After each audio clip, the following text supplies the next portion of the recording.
రాష్ట్ర విద్య, IT, electronics శాఖల మంత్రి నారా లోకేష్ సారథ్యంలో ఈ ఏడాది విద్యారంగంలో విప్లవాత్మక సంస్కరణలు చేపట్టారు. సంస్కరణల ఫలితంగా ప్రభుత్వ విద్యలో నాణ్యతా ప్రమాణాలు పెరిగాయి. అంతర్జాతీయంగా విద్యారంగంలో వస్తున్న మార్పులకు దీటుగా ఏపీలో విద్యా వ్యవస్థను తయారు చేయాలన్న ధ్యేయంతో ముందుకు సాగుతున్నారు. విద్యారంగ సంస్కరణల ద్వారా గుణాత్మక విద్యకు శ్రీకారం చుట్టారు. ఏపీ విద్యా వ్యవస్థను దేశంలోనే నెంబర్ 1 గా తీర్చిదిద్దాలన్న సంకల్పంతో యువ మంత్రి లోకేష్ ప్రణాళికాబద్ధంగా అడుగులు వేస్తున్నారు. ముఖ్యంగా 5 ఏళ్ల తర్వాత తొలిసారిగా మెగా డిఎస్సిని విజయవంతంగా నిర్వహించి 16,347 టీచర్ పోస్టులను భర్తీ చేశారు. కొందరు రాజకీయ ప్రత్యర్థులు కుట్రతో 200కు పైగా కేసులు వేసినప్పటికీ వాటన్నిటినీ చాకచక్యంగా పరిష్కరించి కేవలం 150 రోజుల వ్యవధిలో డిఎస్సిని విజయవంతంగా నిర్వహించి రికార్డు సృష్టించారు. టీచర్ ట్రాన్స్ఫర్ యాక్ట్ ద్వారా ఎటువంటి రాజకీయ ప్రమేయం లేకుండా పారదర్శకంగా ఉపాధ్యాయుల బదిలీలు చేపట్టారు. దీనివల్ల ప్రభుత్వ స్థానిక సంస్థల పాఠశాలల్లో టీచర్ల బదిలీలకు చట్టపరమైన ఫ్రేమ్వర్క్ ఏర్పాటైంది. వెబ్ ఆధారిత కౌన్సిలింగ్ ద్వారా గతంలో మాన్యువల్ విధానంలో సమస్యలకు చర్మగతం పాడారు. వివిధ కేడర్లలో 4,000 మందికి పైగా ఉపాధ్యాయులకు ప్రమోషన్లు సైతం లభించాయి. దేశంలోనే తొలిసారిగా కడప జిల్లాలో సెంట్రలైజ్డ్ స్మార్ట్ కిచెన్ విధానాన్ని అమలు చేస్తున్నారు. విద్యార్థుల మానసిక వికాసం కోసం ప్రతి శనివారాన్ని నో బ్యాగ్ డేగా ప్రకటించారు. దీని ద్వారా సహ పాఠ్య సమృద్ధి కార్యక్రమాలు, క్రీడలు, దృశ్య ప్రదర్శన కళలు, జీవన నైపుణ్యాల ఆధారిత శిక్షణ ఇస్తూ విద్యార్థులపై ఒత్తిడి తగ్గించేలా చర్యలు చేపట్టారు. గత ప్రభుత్వంలో ఉపాధ్యాయులకు శిరోభారంగా పరిణమించిన సుమారు 40 యాప్ల భారాన్ని తగ్గించి కేవలం ఒకే యాప్ కిందకు తెచ్చారు. సింగిల్ ఇంటర్ఫేస్ ద్వారా ప్రతి విద్యార్థి పనితీరుకు సంబంధించిన డేటాను రియల్ టైం క్లాస్ రూమ్, తల్లిదండ్రుల భాగస్వామ్యంతో అనుసంధానించారు. రాష్ట్రంలోని అన్ని ప్రభుత్వ పాఠశాలల విద్యార్థులకు ఈ ఏడాది క్రీమ్ ఆలివ్ గ్రీన్ యూనిఫామ్ను ప్రభుత్వం ప్రవేశపెట్టింది. రాజకీయ రహిత, పార్టీ రహిత, నిష్పక్షపాత రంగులతో అత్యంత ఆకర్షణీయంగా ఈ యూనిఫామ్ను డిజైన్ చేశారు. రాష్ట్ర వ్యాప్తంగా ఎన్సీఈఆర్టీ అనుగుణ కరిక్యులంకు రూపకల్పన చేశారు. పాఠశాల విద్యలో foundation literacy, numeracy, digital literacy, సామర్థ్య ఆధారిత బోధనను మరింత విస్తృతపరచడానికి వీలుగా క్యూఆర్ కోడ్ కంటెంట్తో బైలింగ్వల్ సిలబస్ను తీసుకొచ్చారు. ఏఐ ఆధారిత assessment, digital learning, play based, సామర్థ్య కేంద్రీకృత విధానాల సమ్మిళితంతో లెర్నింగ్ ఎక్సలెన్స్ ఇన్ ఆంధ్రప్రదేశ్ పేరిట సమగ్ర సంస్కరణ మోడల్ విద్యకు శ్రీకారం చుట్టారు. ఈ విధానంతో రాష్ట్రంలోని ప్రభుత్వ పాఠశాలలను కార్పొరేట్కు ధీటుగా తీర్చిదిద్దున్నారు. లీప్ కార్యక్రమం కింద ప్రతి అసెంబ్లీ నియోజకవర్గానికి 1 చొప్పున రాష్ట్ర వ్యాప్తంగా 175 స్కూళ్లను అత్యుత్తమ మౌలిక సదుపాయాలతో అభివృద్ధి చేయనున్నారు. పైలట్ ప్రాజెక్ట్ కింద గుంటూరు జిల్లా మంగళగిరి మండలం నిడమరు జడ్పీ ఉన్నత పాఠశాలను ఎంపిక చేశారు. విద్యా ప్రమాణాల మెరుగుదలకు 9,600 ఆదర్శ ప్రాథమిక పాఠశాలలు ఏర్పాటు చేసి ఒకే తరగతి, ఒకే టీచర్ విధానాన్ని ప్రవేశపెట్టారు.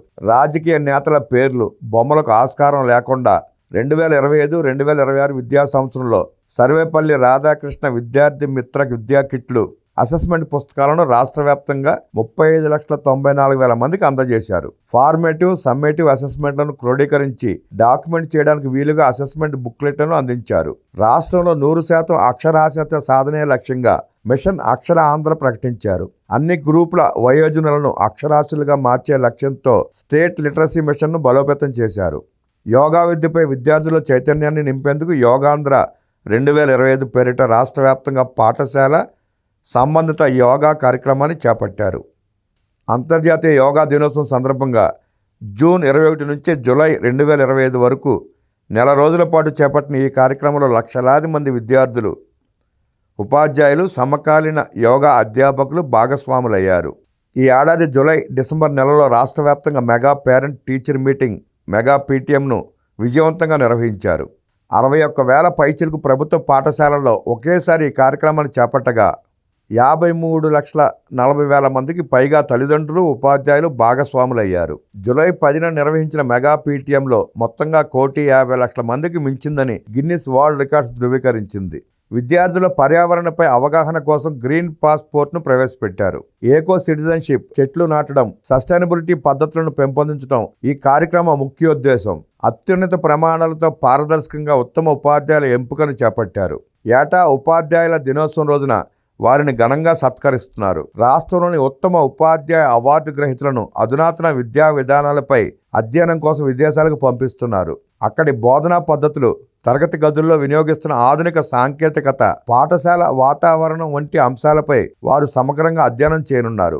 రాష్ట్ర వ్యాప్తంగా సైంట్ ఫౌండేషన్ భాగస్వామ్యంతో విశాఖపట్నం జిల్లాలోని 50 ప్రభుత్వ పాఠశాలల్లో సుమారు 8 కోట్ల రూపాయల వ్యయంతో ఆర్టిఫిషియల్ ఇంటెలిజెన్స్, స్టెమ్, రోబోటిక్స్ ల్యాబ్లను ఏర్పాటు చేశారు. మధ్యస్థ, ఉన్నత పాఠశాల విద్యార్థులకు హ్యాండ్స్ ఆన్ టెక్నాలజీ విద్య, కోడింగ్ లిటరసీ, ఇంక్వైరీ ఆధారిత లెర్నింగ్ను బలోపేతం చేయడానికి ఈ ల్యాబ్లను ఏర్పాటు చేశారు.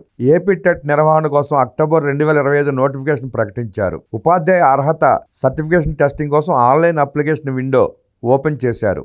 ప్రభుత్వ పాఠశాలల్లో ఫౌండేషనల్ లిటరసీ, న్యూమరస్లను అంచనా వేయడానికి ఈ ఏడాది నవంబర్ 24 నుంచి డిసెంబర్ 6 వరకు 14 లక్షల మంది ప్రాథమిక విద్యార్థులను కవర్ చేస్తూ ఎఫ్ఎల్ఎస్ బేస్లైన్ సర్వే నిర్వహించారు.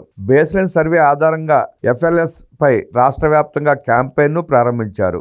ప్రాథమిక విద్యార్థులకు చదువు, భాష అవగాహన, సంఖ్యా పాఠవాన్ని మెరుగుపరచడానికి డిఫరెన్షియేటెడ్ లెర్నింగ్ గ్రూపింగ్లు, రోజువారీ కార్యకలాపాల ప్రణాళిక అమలు చేశారు. పాఠశాల విద్యార్థుల నైతిక విలువలపై అవగాహన కోసం విజయవాడలో విలువల విద్యా సదస్సు నిర్వహించారు. ఈ కార్యక్రమంలో రాష్ట్ర ప్రభుత్వ సలహాదారు, ప్రవచనకర్త బ్రహ్మశ్రీ చాగంటి కోటేశ్వరరావు, మంత్రి నారా లోకేష్ హాజరయ్యారు. విద్యార్థుల నైతికత, వ్యక్తిగత క్రమశిక్షణ, జీవిత విలువలపై దృష్టి సారించిన ప్రభుత్వం ప్రత్యేక పాఠ్యాంశాలను సైతం ఏర్పాటు చేసింది.